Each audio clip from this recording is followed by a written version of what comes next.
Hello there, guys, and welcome back to my channel for our preview and predicted lineup live stream ahead of Chelsea against Palmeiras in the Club World Cup final. What time to be alive? Club World Cup finals. We could become champions of the world tomorrow. Right? Isn't that cool? I think that's pretty cool. As much as anyone that's not involved in the competition doesn't really care about the competition, if you're in the competition, you care about the competition. At least I care. I want to win, especially because we obviously lost it 2012. I've talked about the anecdote about 15 million times in the last few weeks. But here we are. I'm excited. I'm excited. Everything's coming up. Millhouse, Thomas Tuchel has turned up. Obviously, Chelsea have done what I hoped for, and Ben Chilwell is there. Reece James has obviously flown out. Bell Silva, Thiago Silva's wife with their children is on their way. Like everything's just, a bit more positive than it was a couple of days ago. One thing that is very negative, though, is that for some reason, no idea where he is, Con was supposed to be here, not here yet. Let's see whether he turns up later or whether he doesn't. We'll find out, I suppose. But not to worry. We are, with or without Con, we're joined by some fantastic guests. As you can see on screen, I am yet again joined by Charlie. Cheers, Charlie, for coming on, as always, bro. How are you feeling ahead of the game? Excited? Yeah, mate, massively excited for this one. As you touched on, mate, it's one of those competitions where if you're not in it, you don't care about it at all.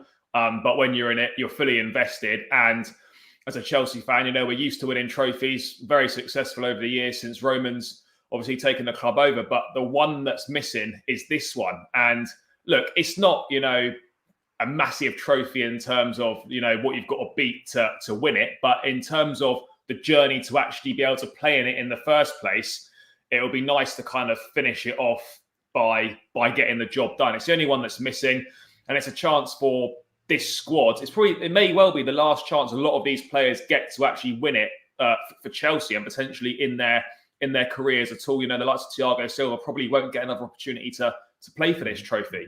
So there's a lot riding on it. Azpilicueta as well to complete the set, to win everything. And, I've enjoyed milking us being European champions until it's over. I'm certainly would love to enjoy telling everyone we're world champions. So yeah, tomorrow, it might sound stupid, but it's one of the biggest games in the club's history in terms of importance. Mate, I completely agree. Like, obviously, you mentioned it there in terms of if you're not in it, you don't really care. Be interesting. I'll ask you, both of you now, but would you say the UEFA Super Cup is more important or this one? Because for me, I would argue the Club World Cup is bigger than the UEFA Super Cup. I don't know. Obviously, the Super Cup is, the way I see the Super Cup is more like a European Community Shield. That's my point. Yeah, exactly. That's how I see it. You want to win that, yes. But if you have a choice of Club World Cup or European Super Cup, I'll probably take the Club World Cup. I just think it carries a bit more prestige with it. But there's not. I don't think there's an awful lot in it. But yeah, I probably give the nod to the Club World Cup on that one. There you go. And Clutch, as always, of course, appreciate you very much for coming on. What's your pick between the two? Super Cup, Club World Cup? What do you reckon? It's funny because I think when you asked the question, I was sitting here thinking, I was like, I don't know. If you talk about Super Cup, Europe is one of the best places for the sport in general. So you're two, I shouldn't say best teams, but the two biggest European kind of competitions that you can win at a club level, I guess. Mm-hmm. Like that, but then you go to what you have to do to get into the Club World Cup. You have to win a Champions League, which is no easy feat. So if you're a European team, I'd probably go towards like Club World Cup. Even if you're not a European team, like Brazilian or whatever. Especially because if you're not a European team, you can't literally play the UEFA Super Cup. But I hear what you mean. I tend to go for the Club World Cup too. So I agree with. Fair dues. And to make up for Con, at least for the time being, not being here, mate, I don't know if he's sleeping or what he's doing. Maybe he turns up at some point. But we've got the best super sub I can think of. Big Uncle Jesters. Cheers for coming on, bro. Especially on such short notice. First of all, how are you? And second of all, you excited for the game tomorrow? Yeah, I am. It's a trophy that we've not won. So, yeah, first time, and I'll get to see it. I don't get to see very many Chelsea firsts since I'm a newer fan. So yeah, I can at least say, hey, I watched Chelsea win their first Club World Cup. There you go. I'm really excited, and of course Tommy's going to be there, so that's awesome. And even the injured players are there, so we can celebrate as a team. I do expect us to win. How convincing that's going to be? It's a different question. Especially I guess that's what we're here to answer, isn't it? How convincing we do anything. I asked the same question I just asked the boys. I'm not sure if you heard them in your period of watching and coming on. For you, is the UEFA Super Cup or the Club World Cup a bigger thing? Wow. That is a I guess I would have to say that since for Europe, it's a tough one, isn't it? It's not that obvious. For Europe, it's bigger for just Europe because it's the 2 European champions. But you're talking about clubs from all over the world, even though probably the competition is not as good as Villarreal, although that can probably be debated because they're not. Could be. Interesting game, Palmeiras against Villarreal, I suppose. Yeah, they're not pulling up roses or daisies here lately. So for the world, you probably have to say the Club World Cup because you have interest now. I mean, do you think people in Brazil are going to be tuning in just for the Super Cup or the Club World Cup? Yeah, exactly. So, I mean, go on. Yeah, I just think it's because the audience that would watch, depending on if their team from their country is there in the final, is probably larger for the world. No, for sure. I think overall, definitely. But even for me, you could debate, well, if you just look at the finals individually, whether they're, worth roughly similarly as much, I guess. But for me, what makes it bigger is that the UEFA Super Cup, first of all, it's at the start of the season, so it feels like a preseason game. It's not like, it's like a Community Shield, quite literally like a Community Shield, where like if you lose, it's just a preseason game. If you win, you're like, amazing. But also what changes it, as much as it's just one game more, the fact that it gives it a little bit of this tournament vibe and you have to like fly out and you're like gone for a week. It's like, it makes the whole thing a bit bigger and a bit more like, okay, we need to go and win this here. Obviously, I really wanted to win the UEFA Super Cup as well, especially, the fact that we lost it both in 2012 and in 2013. Did we lose it another time that I can't think of now? We won the Europa League again since then. Did we lose the Super Cup then as well? We Liverpool. did, didn't we? Against Liverpool on penalties. Yeah, exactly. So we've lost that too many times. So I really wanted to win it. But I guess similar reason now. We lost that one once. So I wanna bloody win it. By the way, ladies and gentlemen in the chat, big up yourself if you're already here. Appreciate it very, very much. If you haven't already, be sure to subscribe. We're on the road to 15,000 subscribers and smash the like button for me. Does cost you any money, barely costs you any time. But just to touch on it again there, Thomas Tuchel has arrived in Abu Dhabi following isolation in the UK after catching the Rona. But, he's tested negative presumably twice at this point and once upon arrival in Abu Dhabi and will now have joined up with the team, which, myself and Charlie and Clutch were talking about it just before we went live. You could argue, does it make that much of a difference? In the grand scheme of things, probably no. But why I think it can make a difference is because he was now gone for 2 games and now he's back. And that almost gives the whole team a boost. Like, in that way of thinking, it makes a difference. In an isolated game, if you say, is he there, is he not? Small difference for sure, but because of the level of opposition, I think it shouldn't make the biggest difference. But because he was gone and now he's back, I think that will give the whole team a lift and a boost. And I think that could be good for everybody involved. I don't think it changes much in terms of tactics or what we do in the pitch, really. It's just, I don't know, maybe an extra bit of confidence, if we screw up, the manager got us, that type of thing. It's a tough one. Clutch, I didn't actually get your finalized thought on that before we went live. Do you think it makes a big difference that he's back?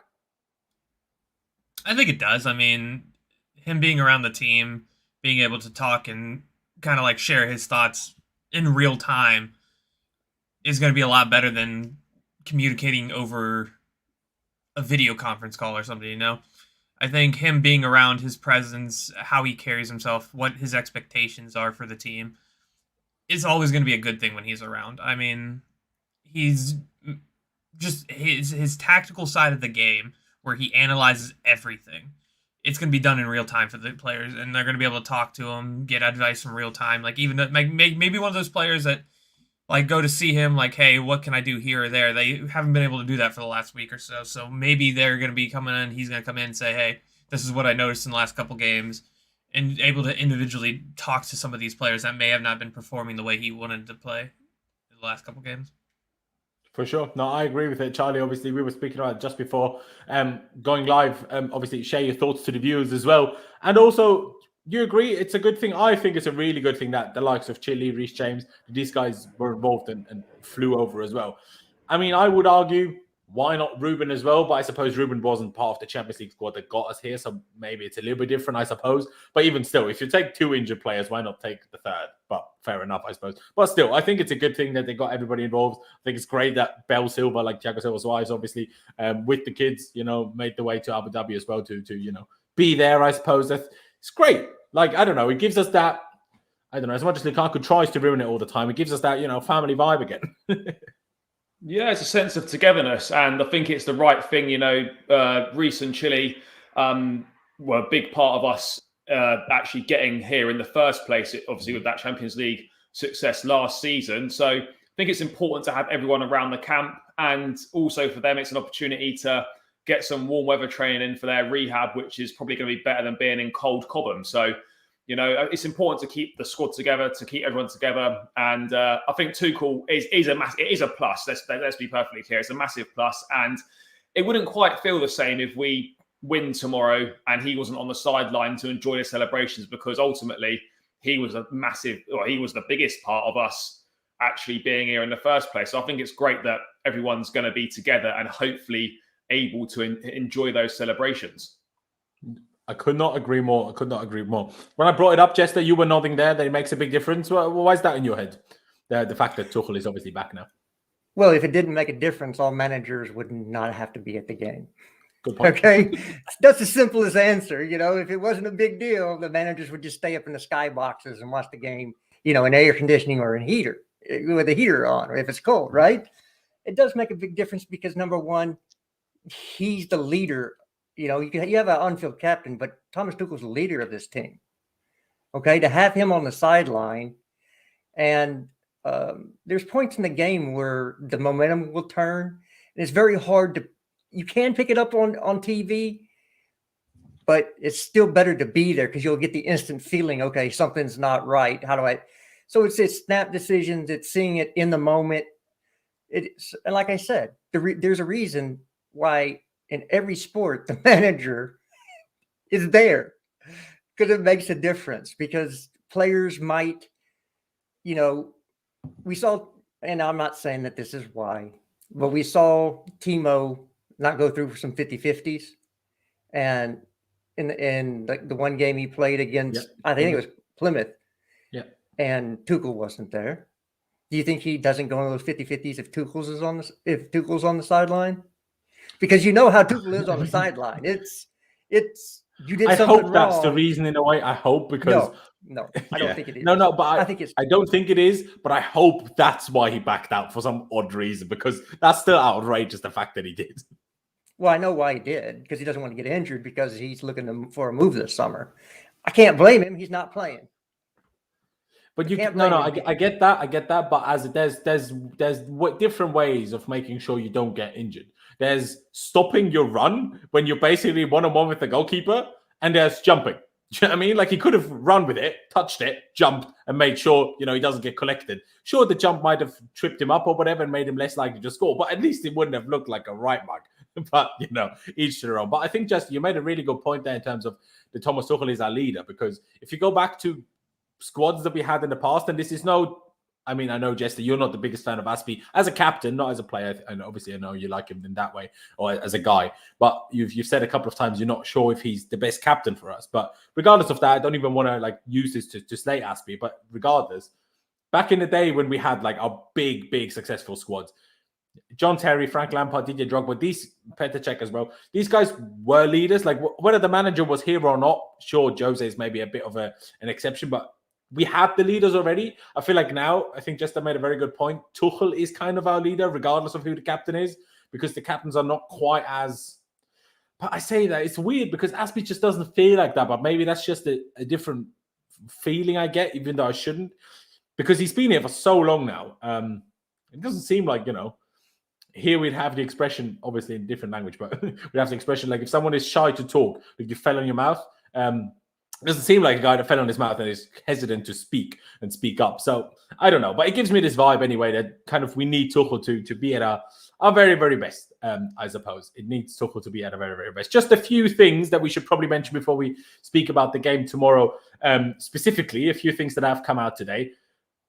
Well, number one, Marcos Alonso basically said he wants to retire at Chelsea. I'm like, I mean, it's great for you, mate, but nobody else wants that. So please leave. But I will also say the way he spoke about, I mean, whether I believe his explanation of the whole when he left for the coach against West Brom when Lampard was fuming, I don't know if I believe it or not, each their own, because I feel like if it was true, I don't feel like Lampard would hold a grudge that badly that he would actually have that big of a problem with him after that if he explains it and it's fine. If that explanation is true, I feel like Lampard wouldn't have had a big problem with it in hindsight.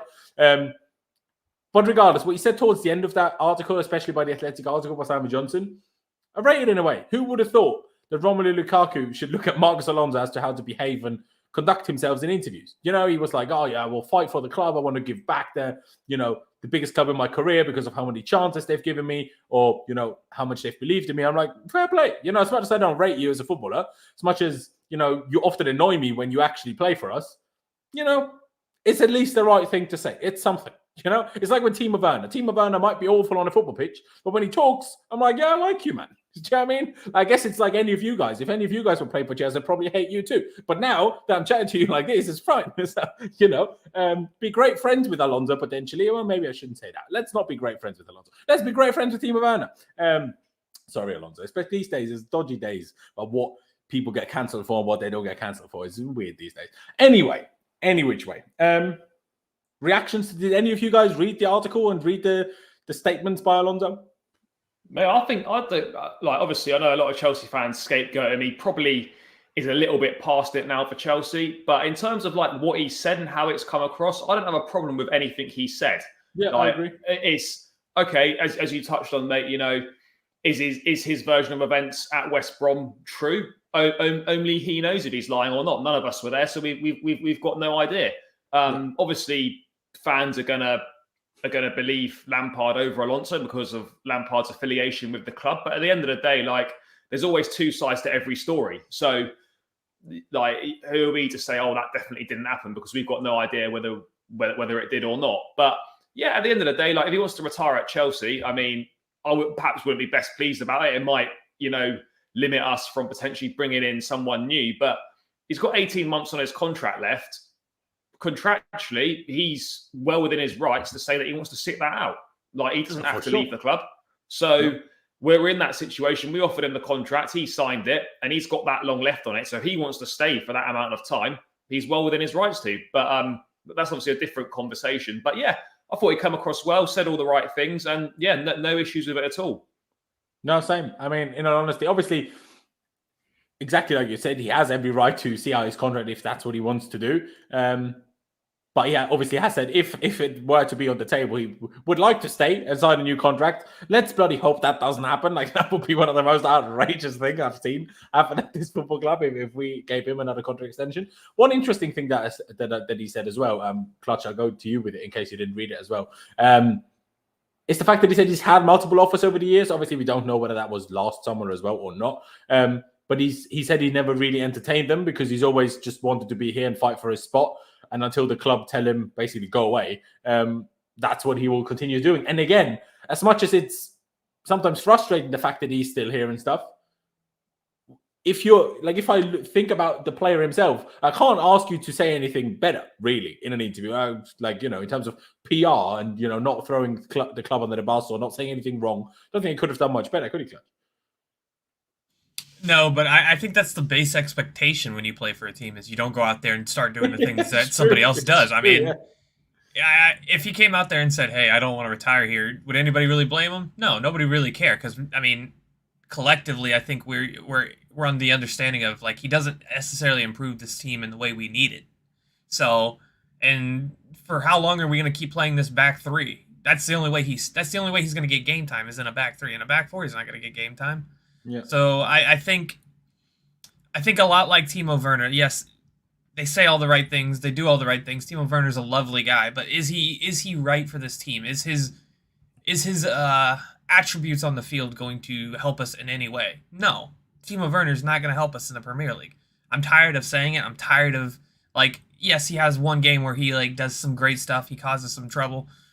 Then the next game, we see exactly why he doesn't play or why we don't want him to play. And it's one of those things where Alonso does that a lot more than he helps. Sure, he scored a goal against Plymouth, and then all of a sudden we went to a back three, and he's starting again. And then he throws a stinker. I mean, that's how we know Alonso to be. It's not like we're seeing anything different. Sure, you would like to stay here. Yes, maybe you want to stay here because you're not going to get the contract that you would get here somewhere else. But, I mean, you got to read the room, man. You're not helping us. You staying is more of a hindrance to us than helping. So, if you want to do us a favor, if you like this club, either take a pay cut, then you can stay, or you got to go. I mean, I think the best thing the club can do is find a replacement for him. I know a lot of people like Alonso, but Alonso's not going to win us Champions League. He's not going to win us Premier League. Could argue he did last year. Not playing, but, you know, he was in the squad. So was Tino Andrin, who didn't play. So was... Big up. Emerson, who barely played. I mean, yeah. No. You can say this about a lot of players, so... No, for sure. I was obviously only joking. Now you're 100% right, and I hope he gets moved on in the summer. Whether it happens or not, I suppose we'll have to wait and see. But just your initial reaction, obviously, not much more to add after what all three of us have said now. But I guess your reaction to the interview, if anything. Yeah, I don't know if you saw the phone call. That was Roman. He wants me to convey a message to Marcus. Your time is up. It's time to go. Okay, there's your little hint. Look, I think Marcus has probably won just about everything you could win with Chelsea if he wins the Club World Cup. Am I correct? He might be missing a League Cup, but we could win that later this month. We could win that later this month. Right. But yeah, apart from the League Cup, I think if he wins this, I think that's pretty much everything. So I just want to compare the two players. Makes it seem a little. Sorry to interrupt you, Chester. Makes it seem a lot less like special that it would also happen for Aspie if he wins tomorrow. If we just win the League Cup and Alonso has now also won everything. Right. Well, that's what I was comparing. You know, Aspie's a legend, but we don't think of Alonso that way. And they basically almost won the same things. Yes, I know Aspie was probably more involved in some of it than Alonso was. And he was captain, but I understand the off-the-field things. But if you're purely looking as a footballer for Chelsea Football Club, their legacies cannot be that much different. Well, I think the big difference is the length of time spent at the club. Okay, I get that. You know, Aspie's been here longer. But as far as their trophy cabinets, they don't look that much differently. So, you know, I thought the interview was good. It was professional. Thank you for your service. You've, like I said, you've won multiple trophies for us, but it's time for us to bring in somebody who fits the system that again, the leader of the football team wants to play, and you're not it.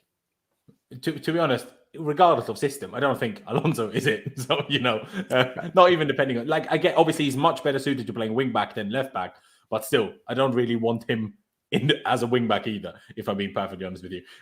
Is there any other news that came out today that I should be talking about? Maybe the fact that Chelsea willing to listen to offers for Kepa in the summer. I don't know if you've touched on that. Was that today, or that might have been yesterday? I can't actually remember. It might have been yesterday, but that's absolutely fine. Obviously, we'll get into a more detailed conversation about who should start between Kepa and Mendy, but it's actually a conversation I wanted to have anyway. So thank you, Charlie, because obviously the big conversation over the last couple of days on Twitter, until people lost their heads about other things, right? Let's focus on the football-based debates that were happening on Chelsea football Twitter. It was more like, oh, does Mendy start or does Kepa start? We'll get to our personal preference for that a little bit later. But what I want to talk about quickly is that Kepa, and I tweeted this the other yesterday as well, alongside a video of his best saves so far this season, where it's like he's now playing like the goalkeeper we kind of hoped we bought at the time. You could still argue it was too expensive, fair enough, but at least we hoped we signed that kind of level of goalkeeper that he is right now, essentially. It's a bit unfortunate for him that it took him a bit too long to find that within himself, I suppose. Sure, his first season wasn't bad, not by any means, but he still wasn't quite as good as we maybe would have hoped, even in his first season. But I actually believe that Kepa is a very good goalkeeper. But the question there is, because I've seen some people say, no, we need to keep him now or whatever. For me, this is like, sorry, like for two reasons. Number one, what a waste of money to waste so many wages on a backup goalkeeper. Number two, it's better for his career. Like, if we like him so much, like a lot of people do now, let him go. Like, he will want to be first choice goalkeeper somewhere. And do any of us want him to be first choice goalkeeper over Mendy? No. So that means let him go. But also, and arguably the biggest fact, alongside the wages, I suppose, is the fact we can probably now, with his good form, if we at least give him a few more games until the end of the season, we can gain some good money from him. Like, we can make some good money from him. I'm not sure how much. I'll ask you guys how much you would accept for him to move on in a second. But Kepa must be sold if we get a good enough offer in the summer. And we can literally use it to finance other players that we need to sign in the summer, rather than selling a Broja, rather than selling a Gallagher. I mean, we might, fingers crossed we don't, but we might do that anyway. But it makes it easier if we get a good chunk of money for Kepa. That means maybe one less other player that we have to sell. So for me, he has to go, unfortunately, in the summer, but not in a bad way. It's more like, thank you. It took you a while to get there, but in the end, you were super helpful in a lot of things. You won the Europa League for us, essentially, especially with that penalty save against Frankfurt in the semi-final. You won us the UEFA Super Cup in the penalties. You essentially took us to the Club World Cup final, which we hopefully will win tomorrow. So, he's done good things, but it was obviously still an hell of a sub. But Charlie, I'll go with you first. Obviously, agree or disagree whether he has to go in the summer if a good enough offer comes in. But what would be a good enough offer in your head? Like, are we talking like 20 million? Is that enough already? Or does it need to be like 35 upwards, considering we paid 70? I think on that point of money, he's obviously in a purple patch of form at the moment. He's firmly in the shop window, and his price has probably gone up a little bit compared to, say, like 6 months ago, potentially. So I think, like, if he carries on his good form and he, say he plays tomorrow, he's got a big shout of playing in the League Cup final because he's played every round. So he would deserve, if he's the cup goalkeeper, then he should be playing in the final as well. So a few more good performances for the rest of the season. I see no reason why we couldn't get, say, 40 million pounds for him, maybe close to 50 million. I know that might be a little bit top end and not possible, but I do think we could get 40, potentially 50 million pounds. Remember, the guy's still young. He could go and be a first choice goalkeeper somewhere for 10 years. Like, if you look at it that way, it's not a bad investment. In terms of his time at Chelsea, it's a bit of a shame, really, because, when you're a young goalkeeper coming into a new league, we've seen it with goalkeepers from Spain before. David De Gea came in all those years ago. Remember how bad everyone was saying he was in the first few years he was there? Oh, he's dreadful, terrible business.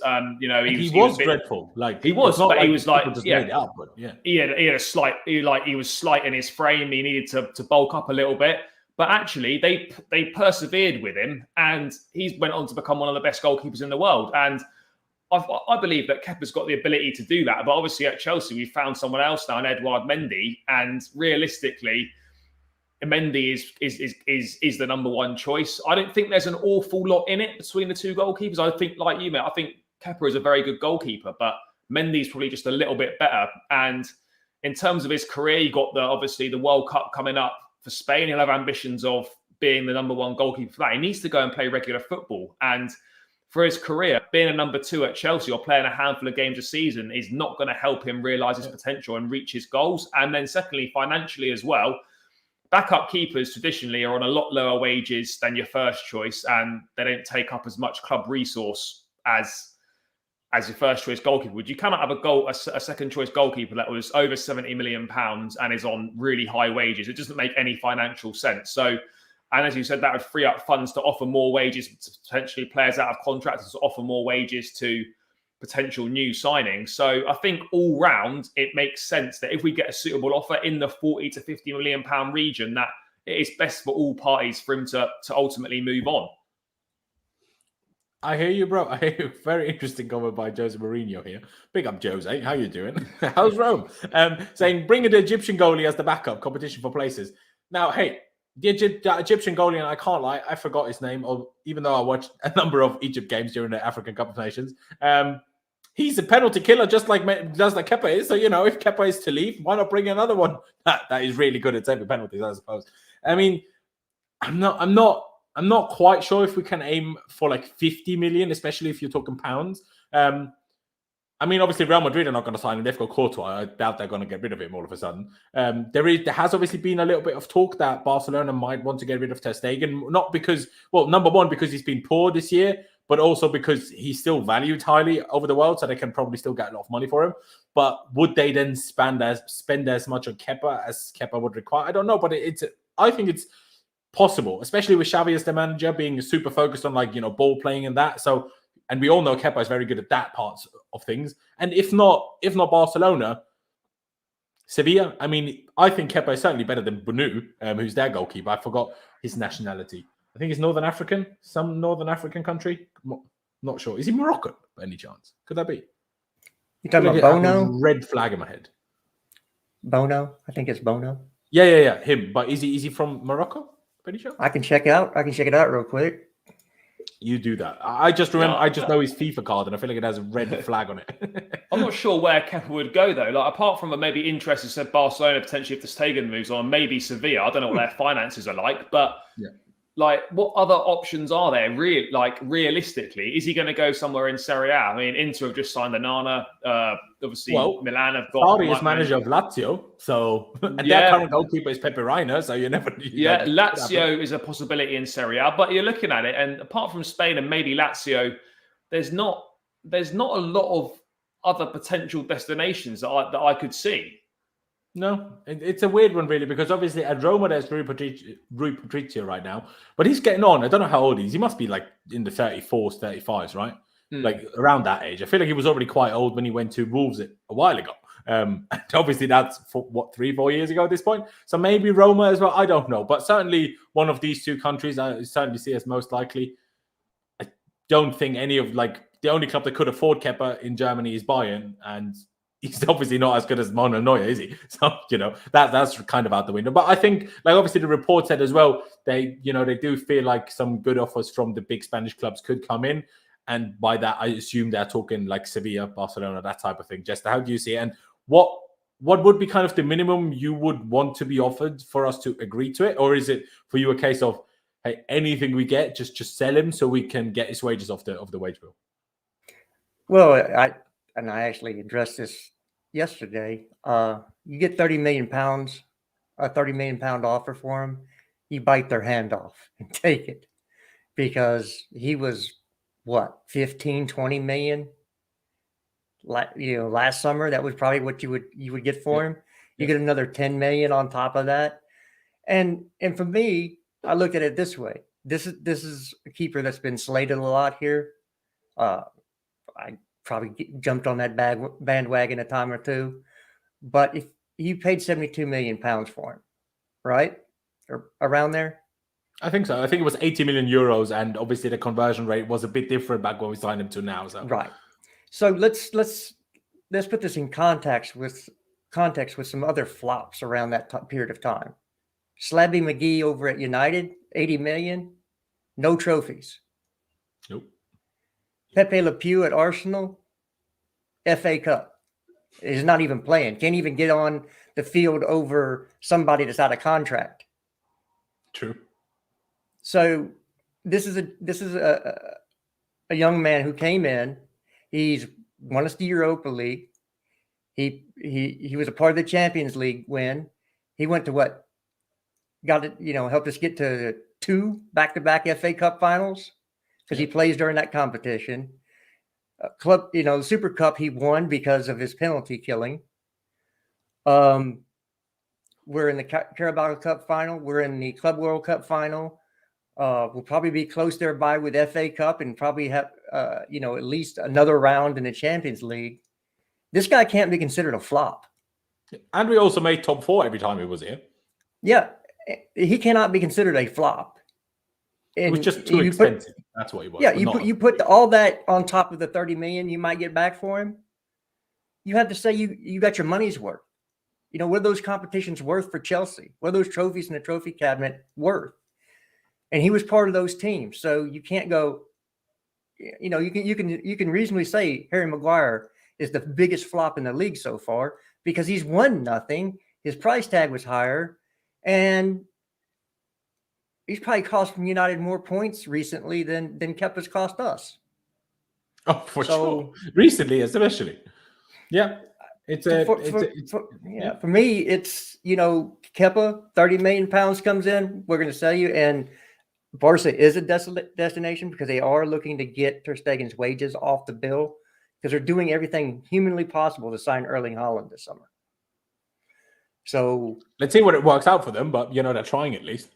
Yeah, and you can get Kepa there, or you can get him at Sevilla because they've talked about him before, and I think we've been linked with I don't know if it's the Besiktas or the one that I think that Batshuayi is playing for right now. Yeah, I think they're keeper. I don't know the goalie's name. I can't remember either. I can't remember, but we've been linked with him. So there's, Kepa's done just fine for us.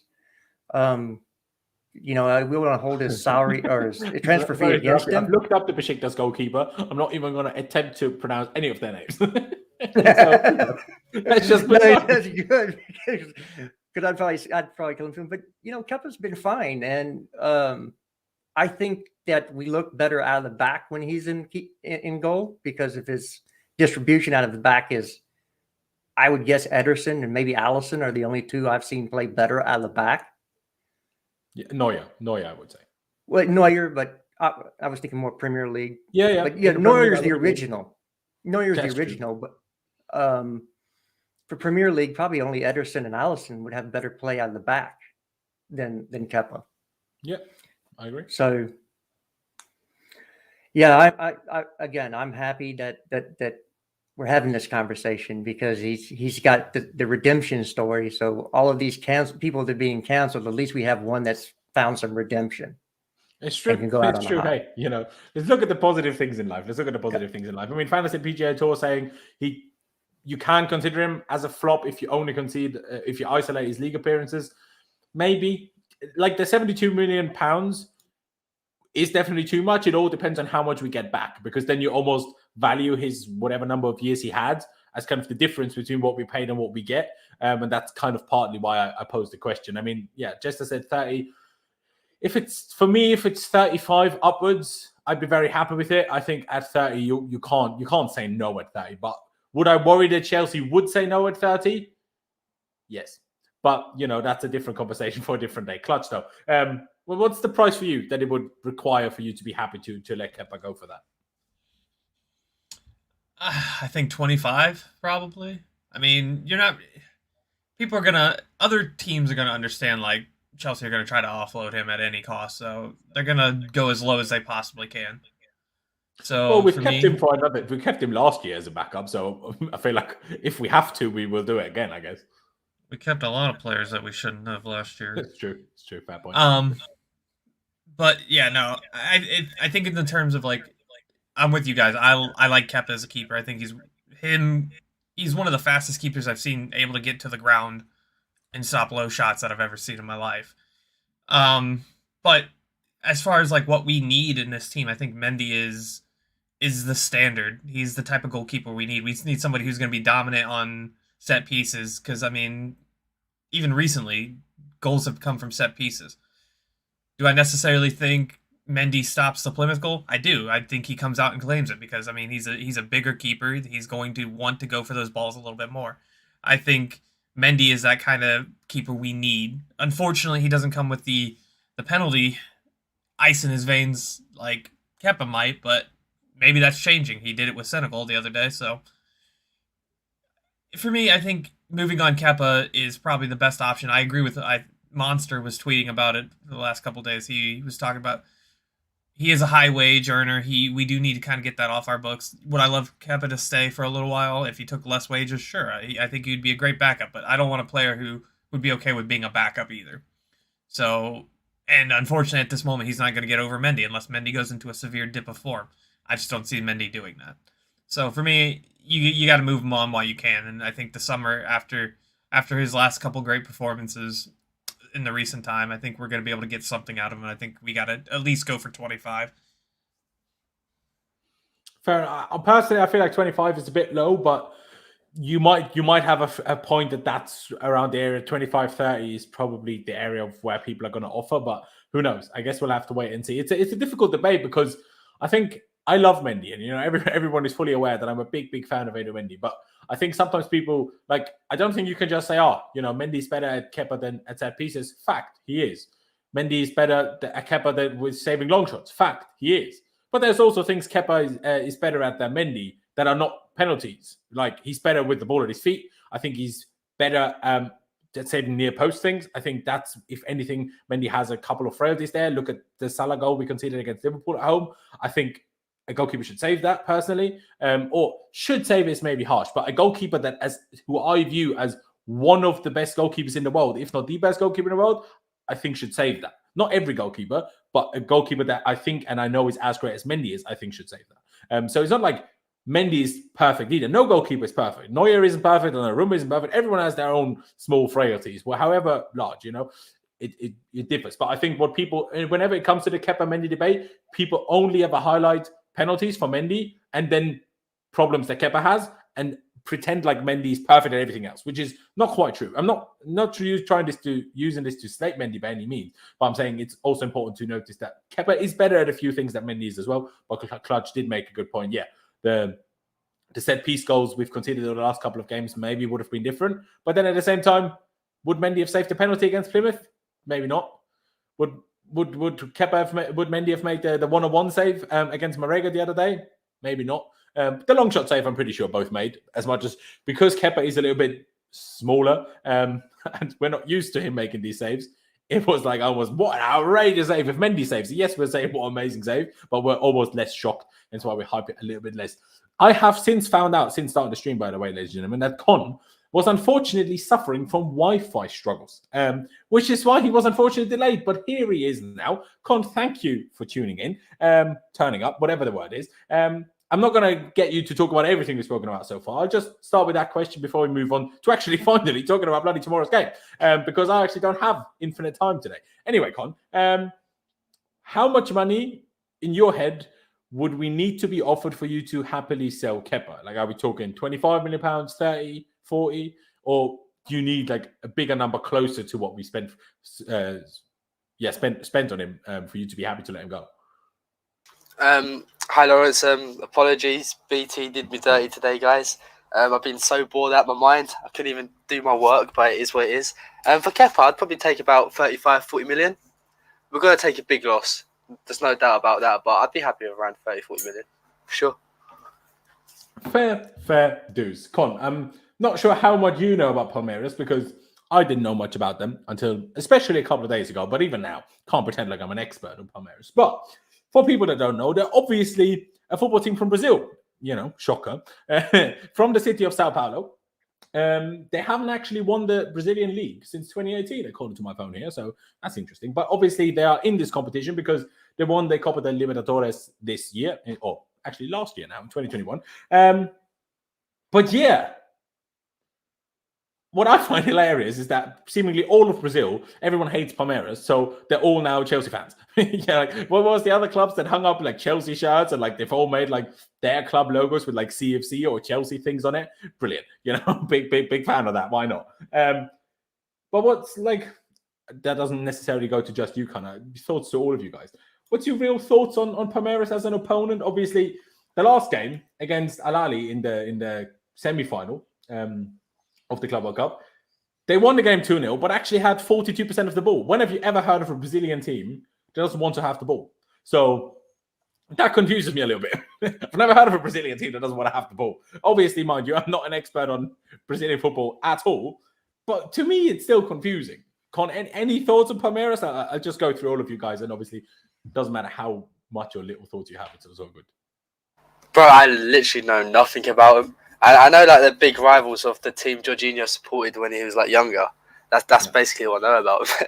And I just seen all the Brazilian teams change like their logos with the Chelsea thing in it. I think it's brilliant. That absolutely brilliant. So the rivalry's there, and I think it's Thiago Silva as well who doesn't like him. If I'm not wrong, I think it's Jorginho and Thiago Silva who supported the team.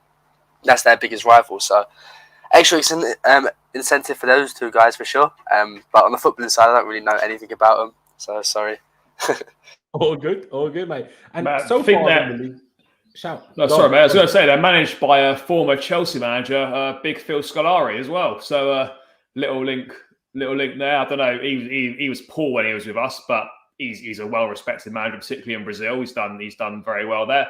Obviously, they've done Libertadores back-to-back, which is quite impressive. South American Champions League. I don't know too much about any of their players. I know they got a winger called Dudu who's quite decent, but I'm not sure about the other players. But let's be honest, like they're going to be half decent. You know, they're not going to be. It's not going to be a walkover. They're going to be solid. They'll be better than Al Hilal, and I don't think there's going to be a lot of goals in this game either. They obviously need to be respected. I think we'll take it seriously. Tuchel takes these kind of competitions very seriously.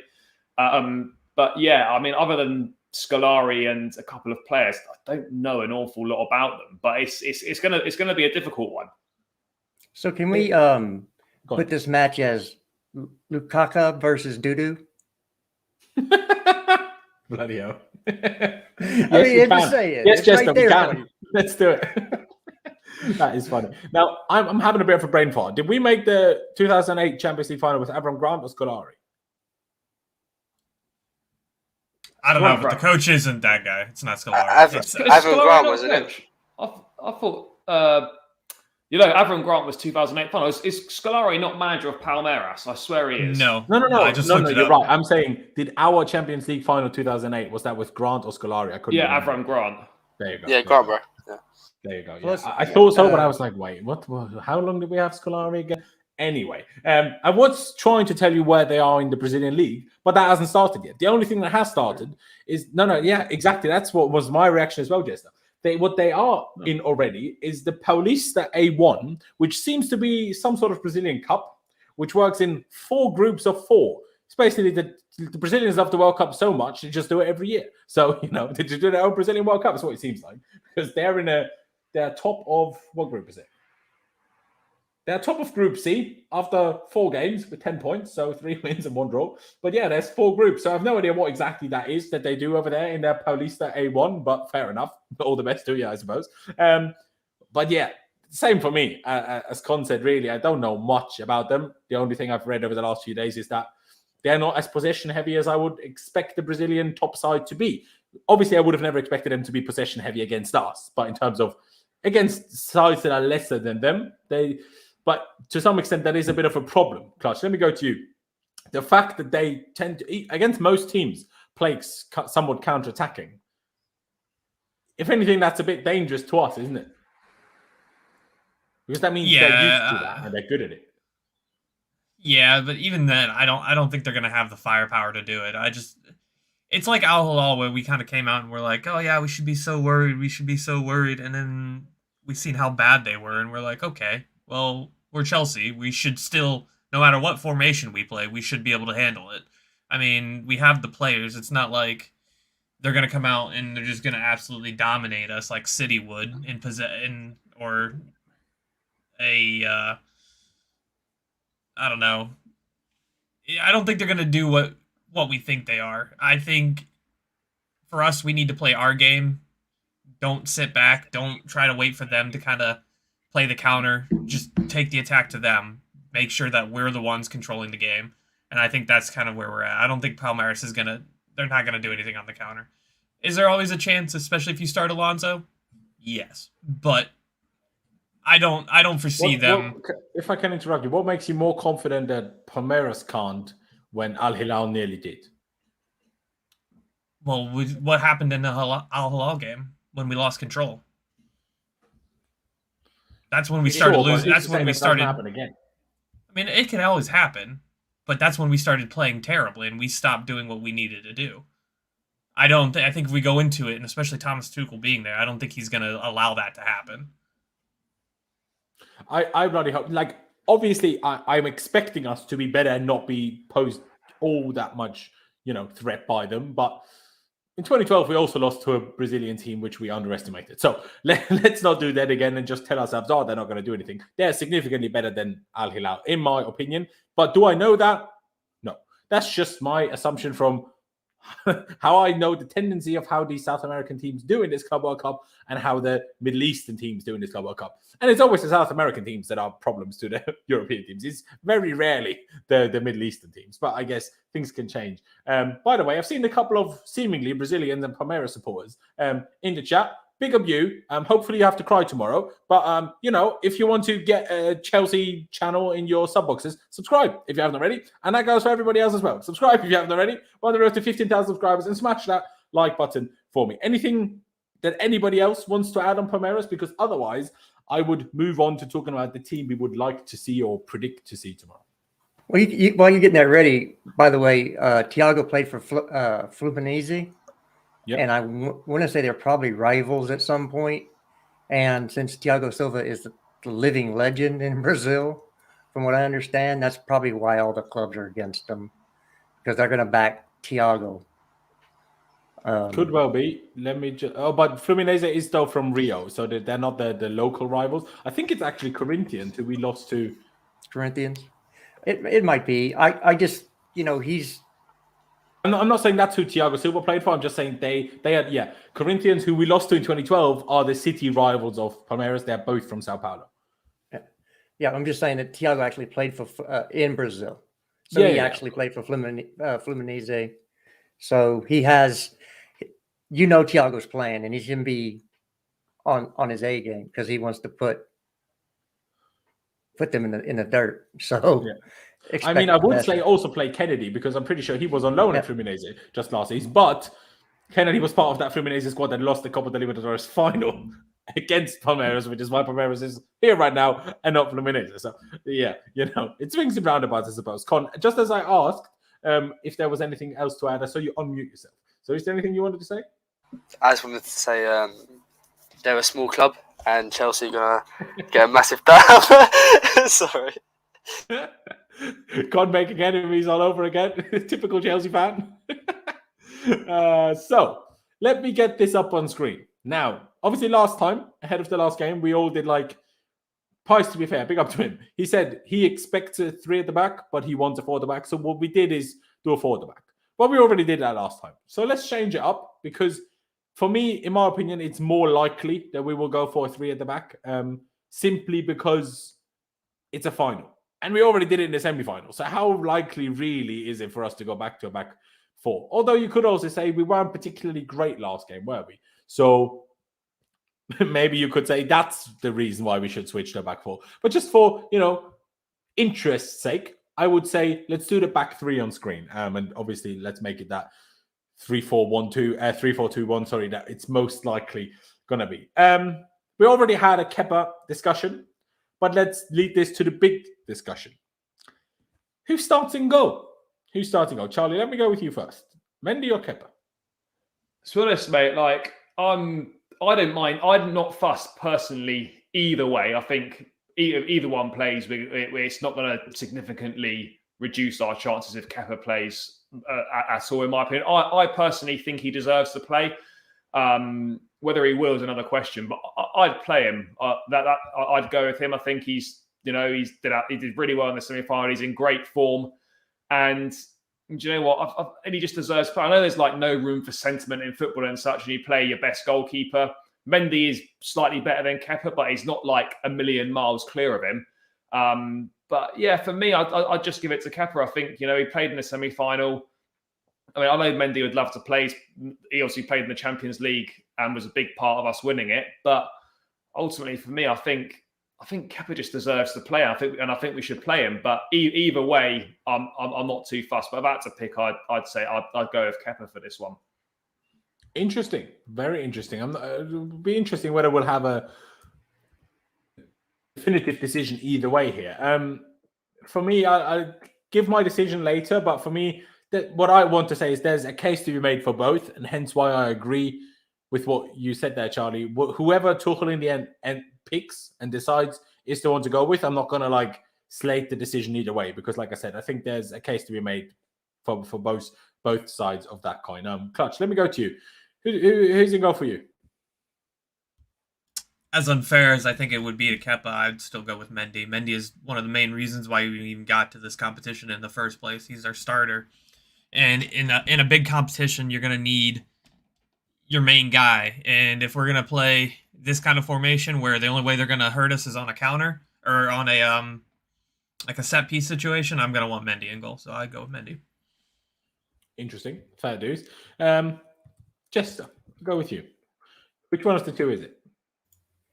Yeah, this is probably the hardest decision on the pitch, actually. And it's usually not, and then it's all credit to Kepa for doing that. So Sure. I'm torn between, do you go with a hot hand or do you go back to your number one? And this reminds me of backup quarterbacks versus starting quarterbacks in the NFL. Yeah. When the starting quarterback's out and the backup plays really, really, really well, and then the number one's available again, who do you go with? This is I'm going to say Kepa because I can see this going to penalties, and I don't want to use a sub on the goalkeeper. Okay, that's interesting because, mind you, we had 5 subs last game. If we go to extra time, that gives us a 6th sub, and we only use 3 last game anyway. But no, hey, right, I hear it. So I still, for the time being, leave both on screen, and I'll go to you, Con. Which one would you pick? It's a hard decision, Kepa deserves to start, but so does Mendy, I'd probably go with Mendy. Kepa does deserve it, I feel like, but in a cup final, I just remembered, the FA Cup against Leicester, and then that long shot, everyone was like, oh, Mendy would have saved that, and I'd like to save that, if that makes sense, from happening again. You start your best players in the cup final, and as good as Kepa's been, Mendy's the best goalkeeper in world football. And he rushed back from them celebrations with Senegal to come play in this competition. So, yeah, for me, it has to be Mendy. I actually agree. It's harsh on Kepa, and I get that completely. But I think a couple of things have to be considered here because now, for me, I think Kepa should actually start the League Cup final, the Carabao Cup final, as much as Con's argument that he just made in terms of the FA Cup final last year is a valid point. But I think Kepa, as far as I'm aware, I think played every round of the League Cup until then. So he needs to be there. As much as, yes, Kepa played the semi-final, but it was only 2 games, right? And like someone said in the chat as well, Mendy is just like I would have said, if it's between Kai and Lukaku, I still think it needs to be Kai because Lukaku wasn't even at the club when we qualified for this. Obviously, Kepa was. But Mendy is the guy that won the Champions League with us first and foremost, right? So that's why I think he deserves to be in this competition that we're only in because we won the Champions League. I will say exactly the example that Jester used. For me, hey, if we go to extra time, we have 6 subs. We don't usually make more than 4 anyway. So I think if we go to penalties, definitely bring Kepa on without a shadow of a doubt. I'm very surprised that Shardlöv in the press conference and after the game always made it seem like it's not decided yet. For me, I feel like that would have been a long previously discussed debate to be had because the chances of Senegal making the final were relevant, right? So I feel like we always had an inkling that it might take exactly this long for Mendy to come back. So surely this would have been something that could have been discussed ages ago, right? So for me, it's play Mendy tomorrow. I think he deserves it. I think it needs to be like that. And the only reason Kepa played the last game, which was great, was because Mendy wasn't here. So if Mendy was here in the first place and ready for the last game, Kepa wouldn't have even played that. So I think that's why it should be Mendy in the final. But for the Carabao Cup final, I will pick Kepa. So now we've had 2 Kepas and 3 Mendys. So we'll just leave both on screen and everybody just remember what each of us said. But it's what a wonderful problem to have. Obviously, hopefully we'll get as much money as possible for Kepa in the summer. But I would argue we probably have the best goalkeeper combination or pairing of any club in world football right now. I'm not saying Kepa is the greatest goalie in the world. Of course he isn't. But how many other clubs have really good second-choice goalkeepers? I can't name any, and Kepa is certainly up there. Sorry? United, probably Dean Henderson and De Gea would be... Yeah, up there, certainly. I'd back us over those 2. I think Mendy's better than De Gea, and I think Kepa is better than Dean Henderson. So, on that logic, our goalkeepers would prevail. But yeah, no, it's a good shout in terms of a club with 2 good goalkeepers, for sure. Jester, you just spoke there, so I'll go to you for a back 3. The same back 3 as last game, or do you think, number 1, do you think, and number 2, would you make any changes from that back 3 in the last game? Absolutely not. That's But- that's the back three. That's if we just said we need to play our best goalkeeper, wouldn't you then say you need to play your best back three? And that's our best back three. And Thiago, like I said, Thiago Silva's gonna. I think he scores in this game actually That'd be because nice. Brazilian. He played at a different club when he was in Brazil. So whether they're rivals or not, he still want to stick it to him. Yeah, Especially for since sure. it's a Brazilian club, right? Hey, Thiago Silva for me is a must. And then you don't. Would you bring Chalobah, who hasn't played in forever? No. Would you put Sarr at left center back? No. So it's got to be that. I hear that. I absolutely hear that. By the way, yes, the chat makes a very good point. I am wrong. PSG definitely have the best goalkeeper pairing. You're very right. Navas is probably better than Kepa, and Donnarumma is on a level with Mendy. I would say, in my opinion, just beneath, but for in other people's opinion, just ahead.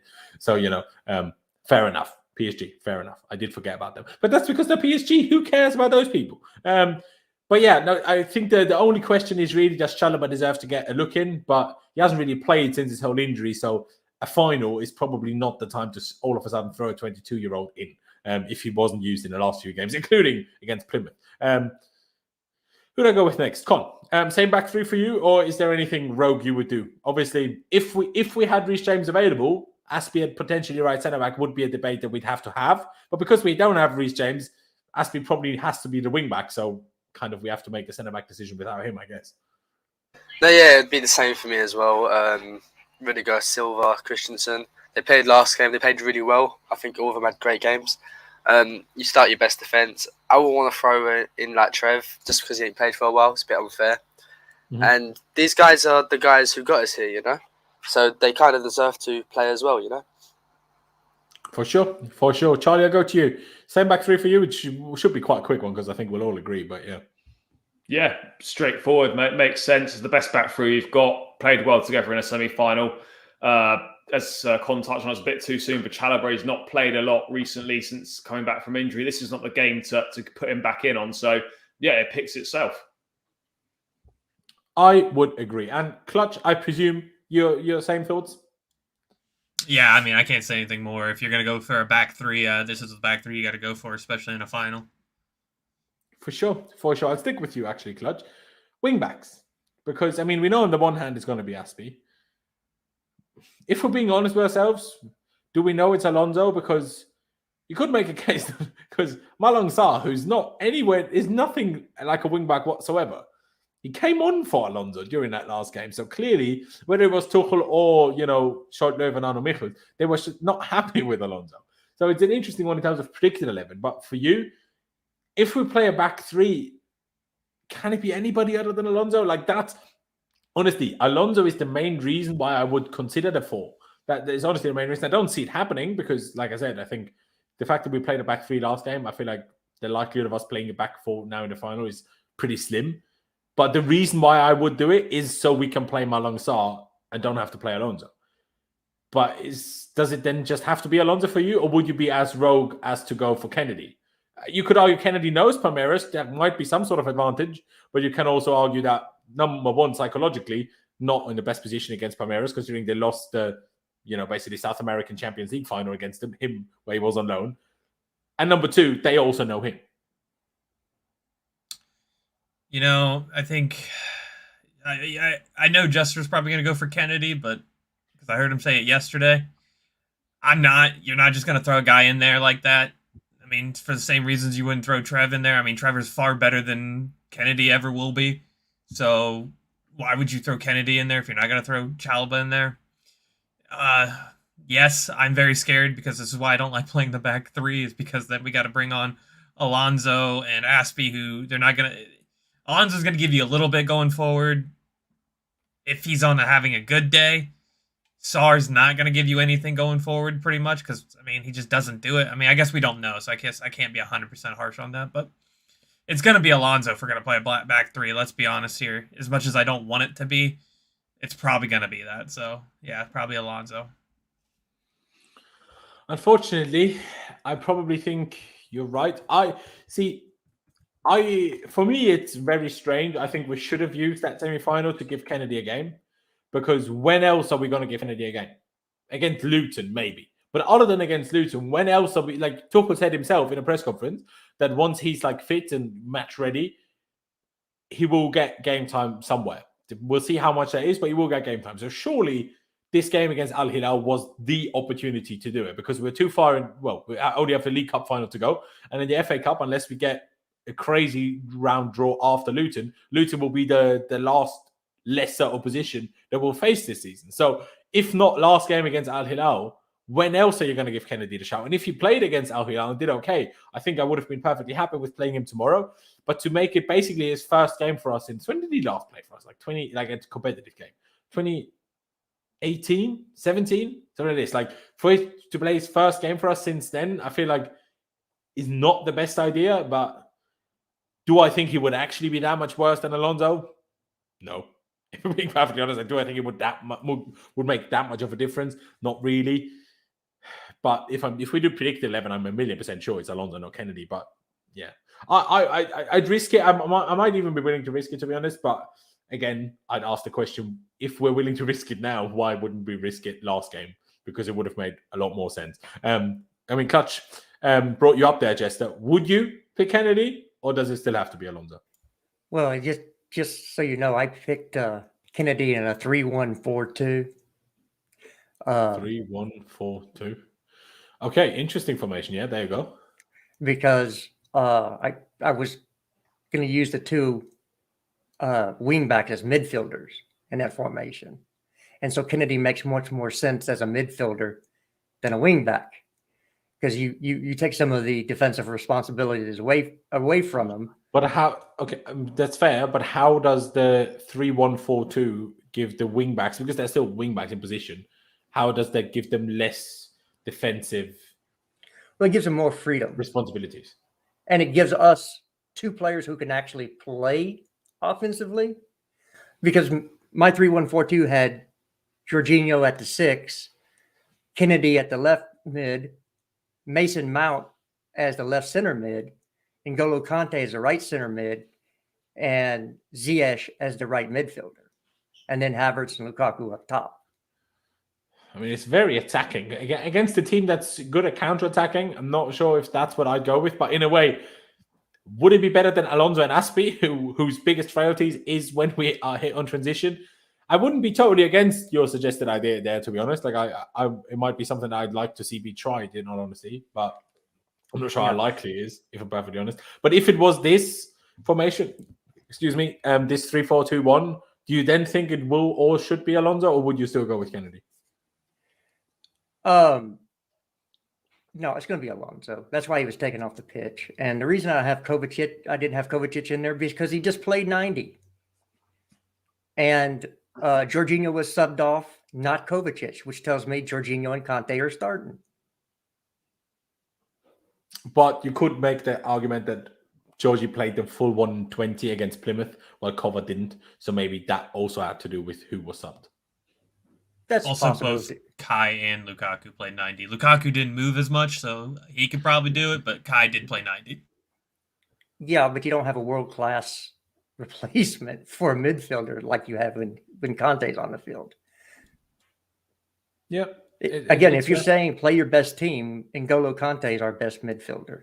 Full stop. Well, not on the basis of the last game, but in general, maybe I agree. In general, he is. So, yeah. Again, I'd stay with Aspie and Alonso.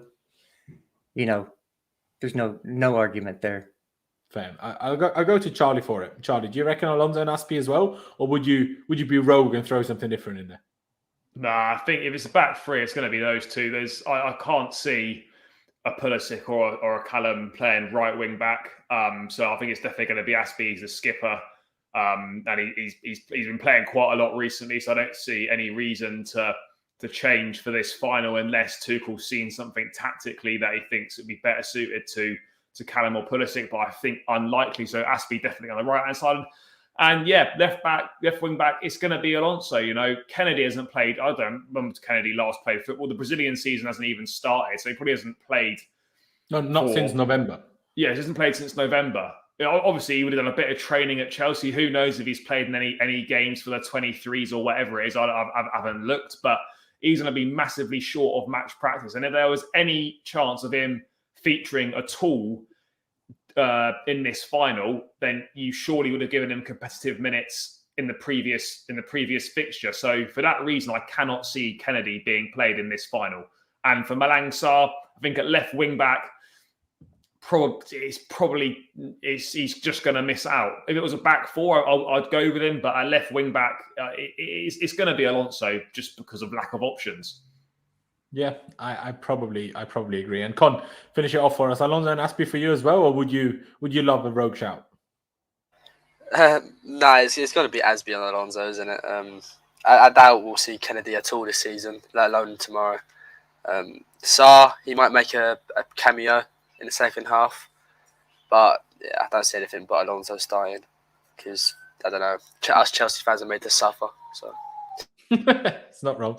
But Con, I would actually stick with you. Now, if we are to play this formation again, obviously we don't know what formation we're going to play, but if we are to play this formation, who would be your midfield too? Because obviously you weren't here for the player ratings, but I presume you also agree that Kante was really poor in the second half. At least I thought that, and most people I saw talking about it thought that. So who would be your midfield too? Would it be Georgie and Kova again? Would it, for rest reasons like Chester mentioned, would it therefore be Georgie and Kante? Would you go Kova and Kante? I guess it's a difficult one. For me, it's not, but it's definitely going to split opinion. For me, based on the last game, it has to be Georgie and Kova. Has to be. That second half, we lost control when Georgie went off. 100%. We need to start him, but I don't know if he's fully fit. So that might be an issue, but it has to be these two. Because Kovacic in that first half as well, unreal. Absolutely unreal. And then when Georgie went off, it looked like Kova sort of went down a level. And no disrespect to the goalie, but he just didn't look on it, did he, at all? He really didn't. So if we've got two midfielders who can make it bang off the bat, then just use them, They're still two world-class players in my eyes. The goalie's a world-class player as well, so whoever the two of the three you're going to start, you're not really going to be displeased. All quality. No, as long as they have a good game, I'm not going to be displeased. I'll go to you next, Charlie, but I throw mine in first because I will go with the same as Con. For me, it's as simple as that because Kova for me of the three is on form the best right now. So Kova is, to me, I get just as point with the 90, but I'm like, how many times has Kova had to do that already this season? How many other players? He'll be fine, especially because we don't have a midweek game coming up next week anyway. So I think they'll be fine. But I do see just as logic. But for me, Kova has to start. And then it's a question who starts with Kova. And if it's a midfield two, again, I always go by meritocracy. If we saw that second half against Al Hilal, we couldn't even handle Al Hilal with Kova and Kante midfield. So for that reason, I'm going to pick Kova and Jorginho. It's not necessarily a decision against Kante. It's more, for me, it's usually for me, Jorginho and Kova or Kante. But because Kova's form is so good right now, Kova has to start. And I think Kova works much better with Jorginho than Kante. Hence why I'm going Kovacic and Jorginho. That's my logic for it. But Charlie, what's your thoughts? If it is that formation, who would be your midfield two? I have to agree with you and go there again. Nothing against Kante, but I just think that I'm not saying he'd be that poor again, but he didn't put in a good showing in that second half against Al Hilal. Kovacic and Jorginho bang in form. Jorginho offers a lot more control, and I think that those two work well as a pairing. So I would personally go with those two. But again, if Kante starts, it's not exactly a big problem, is it? A world-class midfield player playing instead of one of those two isn't a disaster, and he could be a good option to have from the bench if we need to tighten things up as the game goes on. So yeah, for me, I'd go with those two, but I wouldn't be bothered if Kante started either. No, the one thing that always disappoints me with Kante is that whenever Kante plays, he plays in the right role. Which, if Kante was ever used here in a way of helping Alonso, that would, for me, change everything quite drastically because then I would be way more inclined to go for Kante. Because Kante's over here anyway. He can't help Alonso. So that's why I'm like, if that's why to me, Kante doesn't even get that argument for him because, yeah, I mean, some Palmeiras fans said in the chat, Alonso is great. We can attack down there. Yeah, exactly. I wish we could have Kante helping him, but for some reason, Kante apparently can't play on the left side of the two. So he always plays on the right. So it's a weird one for me. But Clutch, I go with you. I'll finish it off with Jester. Clutch, Kova and Georgie for you as well, or would you like to see Kante? Is it what I want or is it what I think? Well, you can tell me both and explain which one is What which. I think it's going to be Jorginho and Kante. That's what I think it'll be. What do I want is Kovacic and Jorginho. I think whenever it comes to a final, Tuchel always goes with Kante every time. So, and he's going to want the control, so he's going to put Jorginho in there. And I think as much as Kovacic deserves to not lose his place, because he's probably been our best player the last 4 or 5 games, if not one of them, with Ziyech, he deserves to keep playing. So for me, if you're asking me to pick, it's Jorginho and Kovacic. I don't think on any place in the planet Kovacic starts with Kante. They just don't work together. One has to be more disciplined, and Kante's not going to stay in, not gonna sit and kind of wait, kind of like Jorginho will. He's going to run around, and that's going to leave Kovacic to kind of have to like hold himself back from the runs that he would make. That makes him the better player that he is. For offensively, I suppose I'd probably say it that way. But if it would be me, I'd be Kovacic and Jorginho. Fair dues. And Jester, finish up for us. Obviously, you explained in your slightly different formation what you would do in terms of a midfield 3. But if it is this midfield 2, who would you pick then? Yeah, I guess I watched different games than most people because I didn't think Jorginho really played well in the first half last game. And his stats say that he didn't play that well. And he's the reason we play so dang slowly, by the way, because he doesn't move the ball quickly. It's all very methodically. So I don't have really, between me, you're splitting hairs. Jorginho, Kovacic, Jorginho, Kante, Kovacic, Kante. It's got to be Jorginho because you can't play through these wing backs. If you had Chilwell and James, you could play Kovacic, Kante, and play through and let the wing backs build up play. Yeah. Because I trust Reece and Chilwell with the ball at their feet, but you don't have that. I don't trust Aspie with the ball at his feet building up play, and really not Alonso. So you've got to have one focal point. I still think it's going to be Jorginho, Kante because that's, again, if you're talking about putting your best players on the field, Kante is one of our few world-class players, other than Thiago Silva. 1,000,000% when he's on form, and he didn't look like on form in the last game. In terms of what you said about Jorginho's first half, did I think Jorginho as an individual was amazing in the first half? To be honest, no. He was good to me, but was he amazing? To be honest, no. But I still think it was quite I mean, it's easy to say, Georgie came off, Kante came on, all of a sudden we're off. Obviously, Al Hilal tried to do things slightly differently as well. We got more and more tight. But, there's various reasons. But still, you could see that once Kante was there for Jorginho, while I get what you're saying that we play too slowly, I agree with that. And I think Georgie, as well as some other players, need to play quicker sometimes. I don't think you can tell me that we played quicker in the second half. Or when we did, played quicker but straight to the opponent nearly every time. So quicker, if successful, is great. Quicker, if it means you give the ball away all the time, is not great. Do you know what I mean, Chester? No, I agree. I mean, slowly and giving the ball away is bad as well. But we tend to not do that, or at least Georgie doesn't do that often. Right. Well, I mean, he only had 25 passes in the first half, which is kind of weird. low for him. I looked at that after the game. The fact that Kante had more passes second half than Georgie had passes first half was strange. Yeah, so I don't know. For me, look, you're splitting hairs here with Kante or Kovacic. Kovacic, by the way, is worse in this formation than the 4-3-3 we've been playing. Yeah, because he doesn't have to. He's more forwardly deployed. So again, I'm not gonna argue this very far. First of all, we don't really have the time, and second of all, flip a coin. Really, flip a coin. I hear that. Just to clarify for everybody watching, Kante had more passes than Jorginho in the last game, but he had a worse success rate. So just to clarify the stats and not make people think dodgy things. So I think as a majority, much worse success rate, by the way, and much worse. Yeah. True, very true. As a majority, we've gone for those two, but obviously Kante could be a shout for either one. Let's be totally honest with ourselves. Now we get to the front three.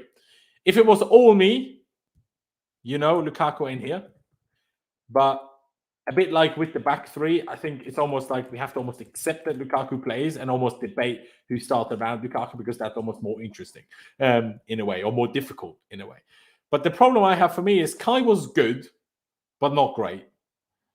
Ziyech was better, but not amazing either, because this formation limits him to some extent, especially having Aspi as the wingback and having Jorginho as this side. But if they switched, might help. But they never switch. I don't know why. Koba is always in the left, just like Kante is always in the right. I don't understand. These players are so good. Why is anybody telling me that they can't play the other position? I feel like if you switch that, I guess then you would have Alonso and Jorginho next to each other, which would be a bad idea, I guess. But Koba would be much more able to help Ziyech up here a little bit and allow Ziyech to drift like Mount did in the 4-3-3. But hey, it's a different debate. And then you also debate, will Mount then not start another game? Because Ziyech probably deserves to play again, but you could argue Havertz does as well. So then what happens? It's a tough one. I'll go with you first this time, Clutch. Again, especially in this 3 at the back formation, then I think Kai Havertz as the striker is an even more so a relevant shout compared to Lukaku than if we play a 4 at the back, because these two players around the striker are then closer than they are in the 4-3-3. But like I said, it will be Lukaku. I mean, Shodlov basically even confirmed that both yesterday and after the game, or both today, and after the game the other day. So then if it is Lukaku up top, who for you would play around him? Well, yeah, it's pretty much a foregone conclusion. Lukaku plays up top, and as much as I wouldn't do it, but I guess at the same time, I did in my predicted lineup when I went to back 4, I did pick him up top specifically because he got the goal, and hopefully that was able to like trigger something in him. But I mean, if it's me and you're going around him, I mean, it's gonna be Mason Mount and Ziyech, right? Ziyech is on merit the player who's been the best for us in the last 3 games or so. So he's got to start. And then Mason Mount didn't start last game. So, I mean, in his pressing up in this front 3 in this formation is key to this formation. So, I mean, I'd play him on the left and play Ziyech on the right, and then Lukaku through the middle. I hear that. I mean, if we have to play back 3, I would be a fan of this. Essentially, the formation that Jester suggested, but I would still not play Kante personally, especially if he's in that higher role. I would find him even more annoying. But I would love to sit here and know it's going to be this formation. Trust me, guys, but it just will be this. It's weird because after the last game, I again came to the conclusion, I think our attack is better when we have Kai Havertz. Will we great attackingly? No. But do I think we would have been better had he not played? Also no.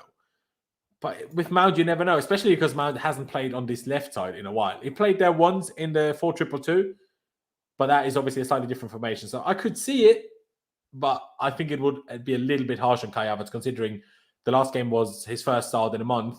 He did not officially get an assist, but essentially get an assist. And was decent, certainly better than Lukaku was in my books. But it's a difficult one. I'll go with you next, Jester. What do you think? Yeah.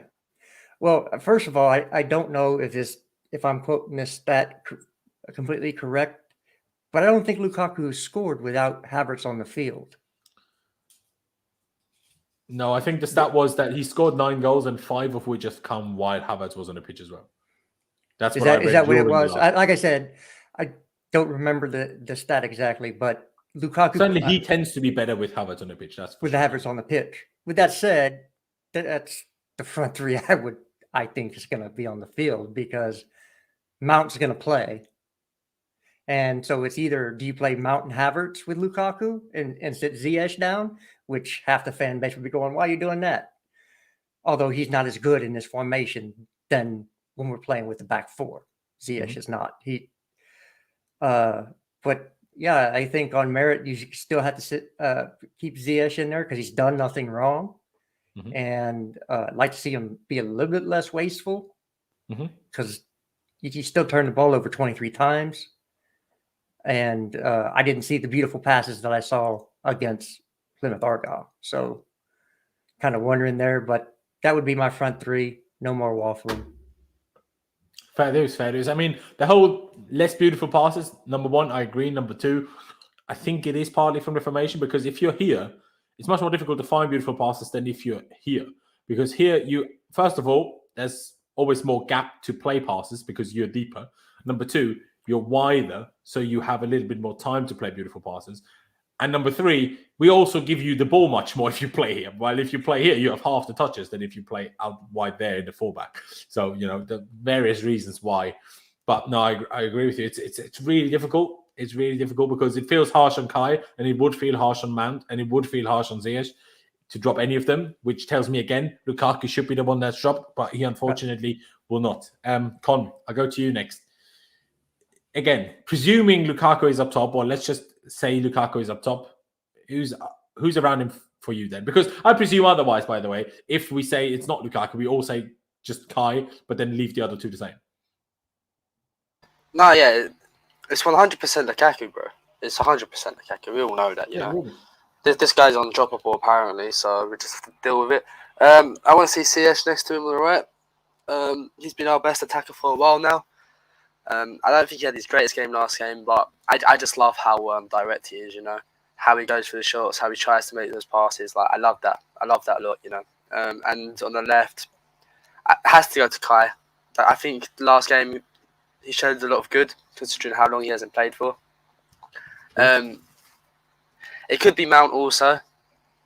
It might be Mount, you know. But I think it should go to Kai. Whether Tuchel goes for Kai or Mount, I'm not sure. So for this one, it's just who I like personally. That is fair. That is fair. And Charlie, finish it off for us. Who would be the two around Lukaku for you?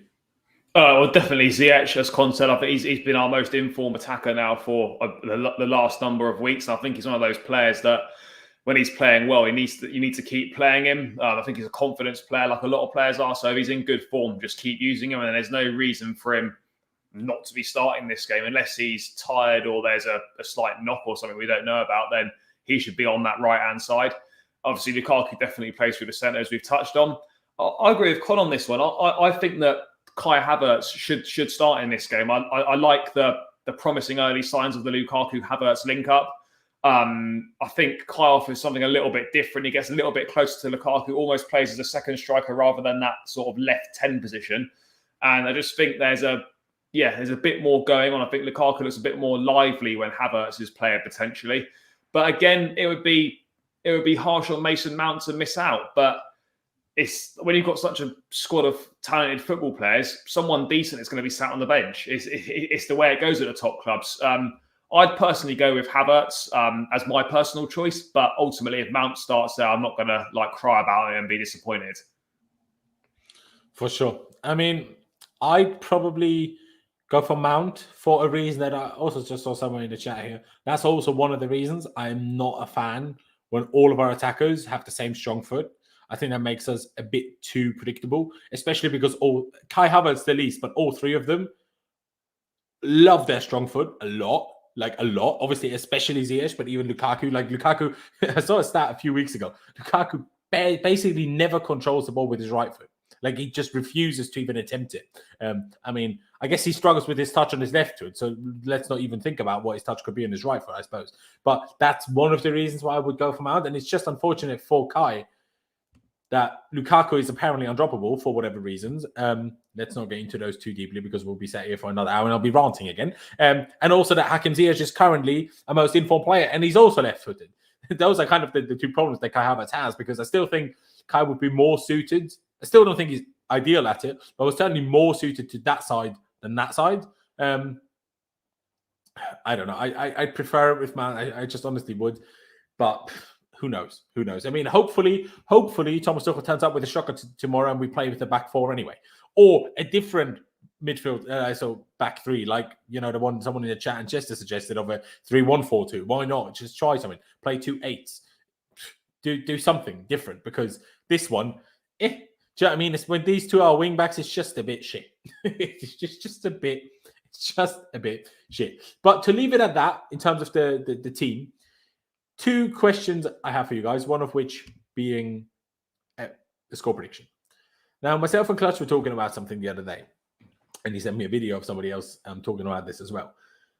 Do you think, and the question goes to all of you, and I'll ask all of you quickly, it's a problem, the fact that essentially, since you could argue Juve with a couple of exceptions along the way, we've scraped every single game we played.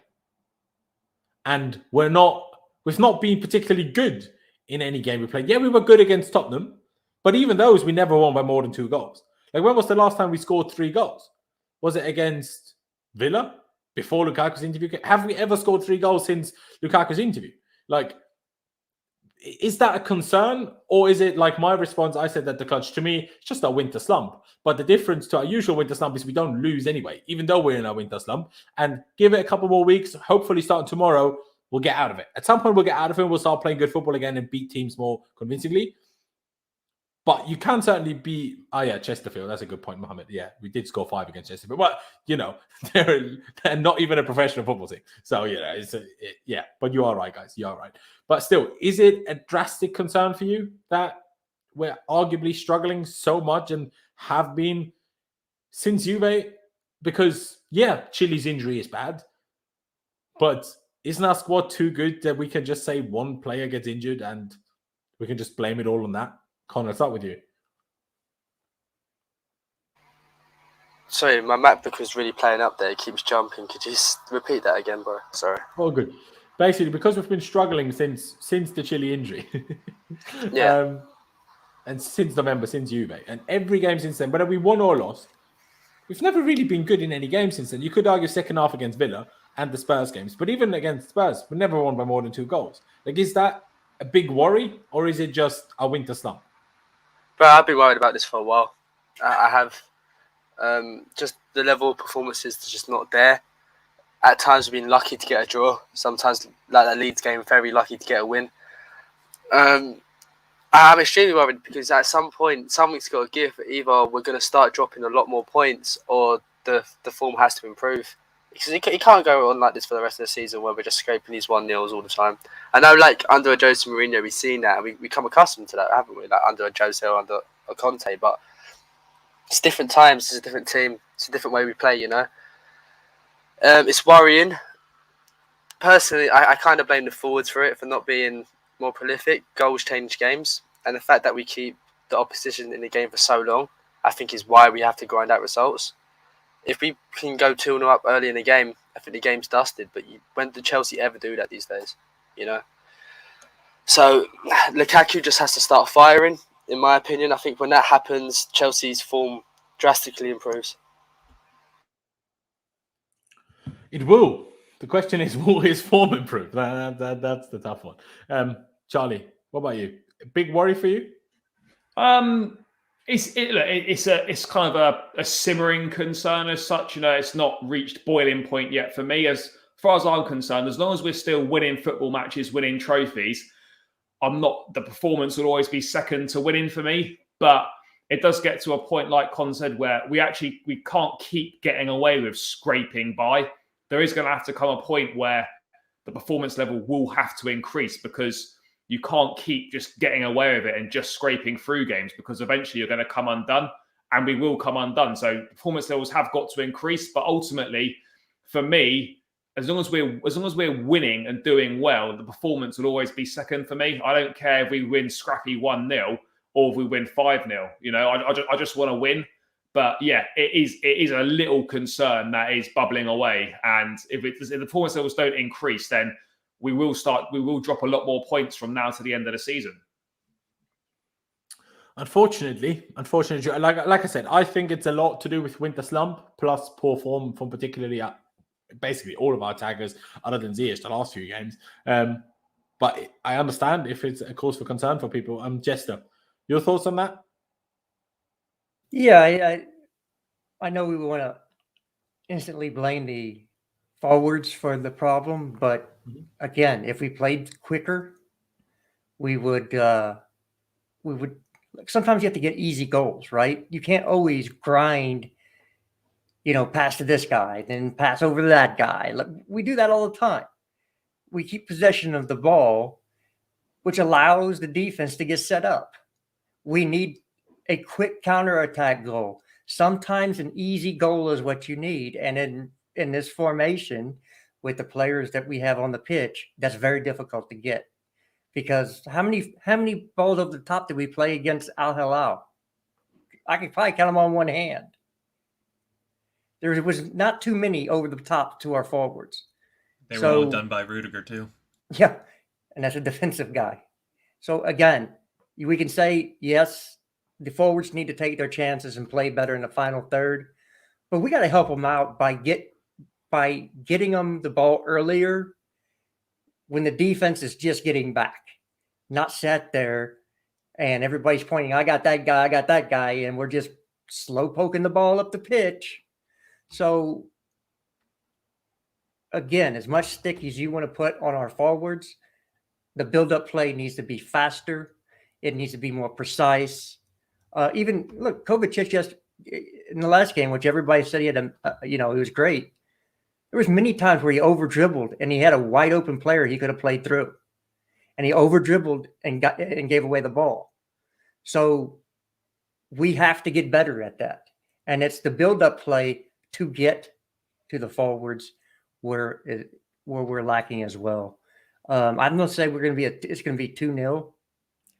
And again, if we all say we can't scrape wins, I think that's what we did all of last year in the second half under Tuchel. I don't think we were very prolific then either. No, we weren't. So, and we won the Champions League. That's why we're not winning the league, because we can't do that. Right. But you can win tournaments like this because it's a one-off game, and if you don't give away the ball, and that moment pops up and somebody puts it back in the net, like Kai Havertz did, there's the game because the other team's not scoring. So, Laurenz, can I quickly just make a counterpoint, bro? I was just reading this message in the chat. Sorry, 1 second. I was like, what is this bloody paragraph here?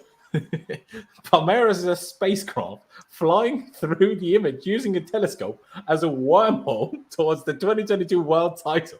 The Chelsea is a spacecraft flying at 300 kilometers per second. In short, Palmeiras is champion. Was that a Google Translate thing? I don't know, but it's funny. That's for sure. It's funny. Con, did you try to say something a second ago? Yeah, guys, quickly make a counterpoint to something Justice said. That's cool. Please do, yeah. I feel like, I get what you're saying, but we need to get it forward to them quicker. But at the end of the day, they need to take more responsibility because our two sources of creativity and wingbacks in Reece James and Chilwell are out. So they need to do more, And Lukaku had the chance where he totally missed the ball when it came into him. Do you remember that? Kovacic played it through to him twice. What did he do with that? Poor touches from the attackers slowed down attacks too. When are our attackers ever really positive and driving at players? You don't really see it. That's why everyone's loving CS right now, because he's very positive. He tries to go forwards nearly all the time, And then when the attackers are not getting overlaps from fullbacks as well. So, I get what you're saying. Like, attackers, the ball needs to get to them quicker, for sure. But they need to do a bit more when Reece James and Chilwell were out, Like, can't really do much about that. We know Alonso and Asby, they're not very progressive. We know they kind of stink, but sometimes like that, that's when you need your big players who cost a lot of money, by the way. These ain't just like all Hudson-Odois are from the academy. These are 100 mil players, 70 mil players, 50 mil players. They need to do more, man. Yeah, I agree. I think it's a mix of both. I think both of you are right, essentially. Like, the midfielders do need to get them the ball quicker, but you can see on a few occasions, whenever we have done, they don't do anything with it. Lukaku against City, Lukaku in the last game. Gone. My point was not to take the pressure off the poor play from the forwards. Yeah. But to give a more nuanced answer is, it's only the forwards. Everybody else is playing brilliantly. Yeah. That's just not the case. So for sure. that was my argument, Colin. I was not trying to take any pressure off the crap play from our forwards this year. It's just... And that's all good, bro. Yeah. It wasn't that. It was just... I wanted to add some nuance, as in there's more to you could help them out. You can't just blame one set of players. It's a team sport. Yeah, you could help them out by getting the ball quicker, and maybe where they have a little bit more space. That's all I was saying. If somebody's struggling, another group needs to step up and help them out to give them easier chances. There you go. You go. And Clutch, just quickly finish off our conversation in terms of whether this is a big worry or not, especially because you are the one that brought this debate into my mind. I have to ask you to keep it not too long because I do need to leave very quickly. I think the short answer is, for me, what worries me is when things are not going well in the game, we're not changing. Last game, if that game would have gone on 10, 15 more minutes, we probably would have lost, or we probably would have tied. That's just how the game was ending up going. And we don't make positive changes. We brought on Mason Mount, who was supposed to do something, didn't work. I mean, our attack literally was struggling. We don't kill off games, and that's what gets me. I think it is a combination of both. Yes, the forwards are not playing well. No, the midfielders are not getting the ball. But also, you got to look at this formation. This formation isn't made for like 50%, like 70% of our attackers. Callum, Pulisic, Ziyech. It's not a wonder why when they get put wider, they're better players. Even that's what they are. You have to include in that. Kai Havertz, you have to include in that. Yeah, every one of those players are better in a different formation. So it's not necessarily all on one thing. It's so many things coming to combine. That's why when I say we got to switch to that back four, because that back four allows us to get the best out of everyone, except maybe Jorginho. Jorginho is the main reason why we switched to a back three in the first place, is because we didn't have a defensive midfielder who could cover, and he wasn't quick enough. He's great at many things. Being a defensive midfielder is not one of them.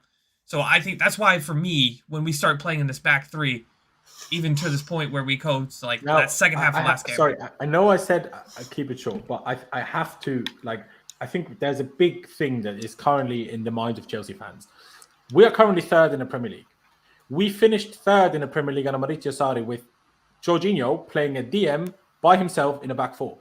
So people are telling me the only reason we can't do it, so why could we do it under Sarri then? Like, we are no better in league position right now than we were under Sarri.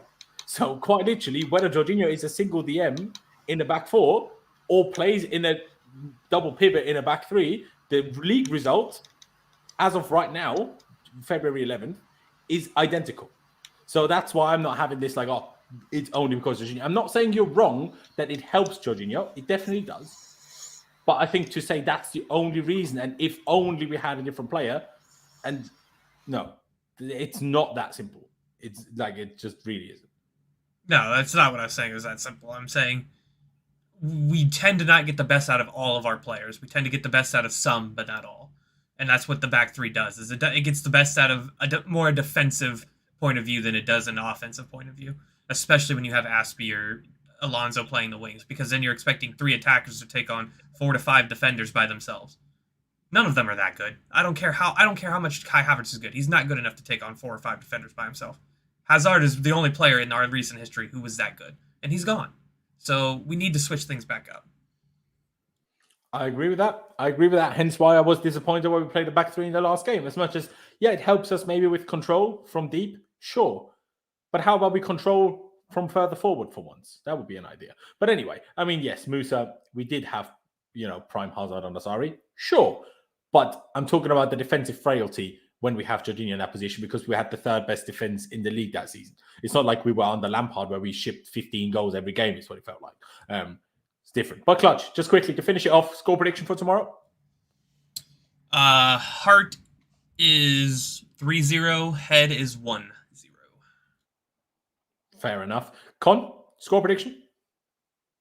I'm going with a 2-0. Like Jester then? Because Jester, you already said it earlier, didn't you? Yes, 2-0. That's how we say it in the United States, 2-0. See, Jester and his multiculturalism is crazy. Charlie, I'll ask you, your score prediction.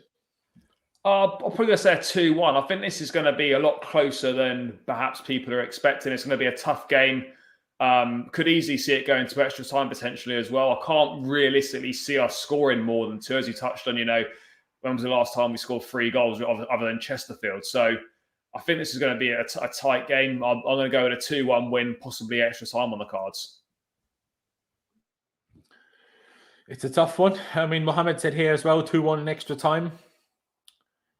If we go to extra time, I'm jumping off a bridge. Say again? If we go to extra time, I'm jumping off a bridge.